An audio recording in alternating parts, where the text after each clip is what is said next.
مجلس احرار اسلام ابتداً 1975 میں یہاں پر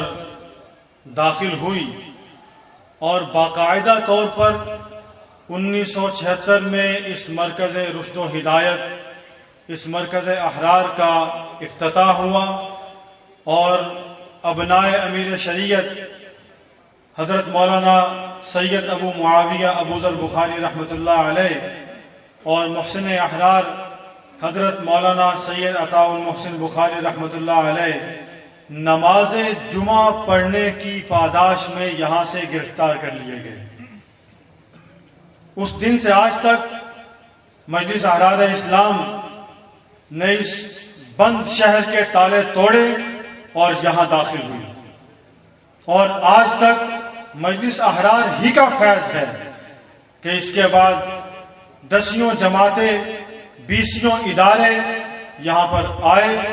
انہوں نے یہاں پہ ڈیرے لگائے، یہاں پہ کام کیا، محنت کی، لیکن اس کا صحرا ابنائے امیر شریعت کو جاتا ہے کہ جنہوں نے اس مرکز، اس مسجد کی پہلی عمارت، پہلی تعمیر کے عمل میں بذات خود شریک ہو کر مستری اور مزدور کا کردار ادا کیا۔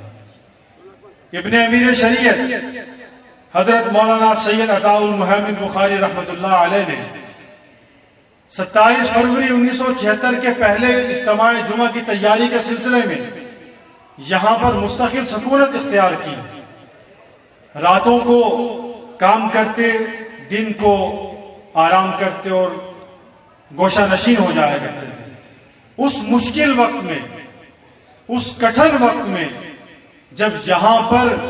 داخل ہونے کا سوچنا بھی کار دارت تھا، تب ابنائے امیر شریعت نہیں اپنے باپ حضرت امیر شریعت سید عطاء اللہ شاہ بخاری سید الاحرار کی اس سنت کو زندہ کیا کہ جب وہ قادیان میں 1934 میں مجلس احرار اسلام کے قافلے کو لے کر داخل ہو گئے، 1976 میں ابنائے امیر شریعت بھی اپنے باپ کے اس قافلے کو جو لٹ چکا تھا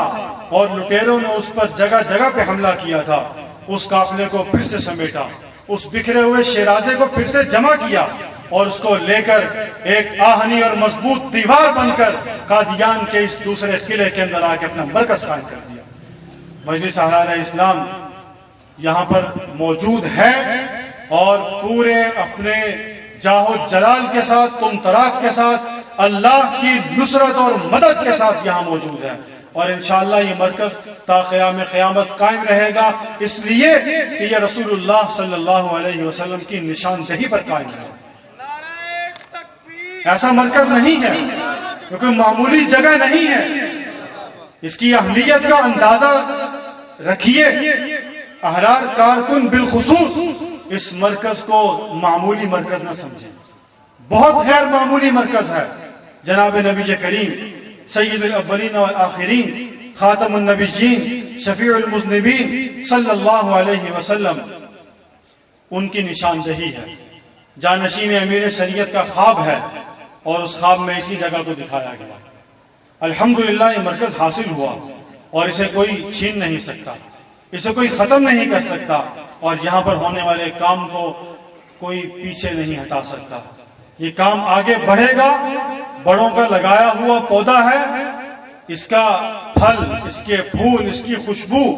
مہک رہی ہے اور چہار دانگے عالم میں مزید مہکے گی۔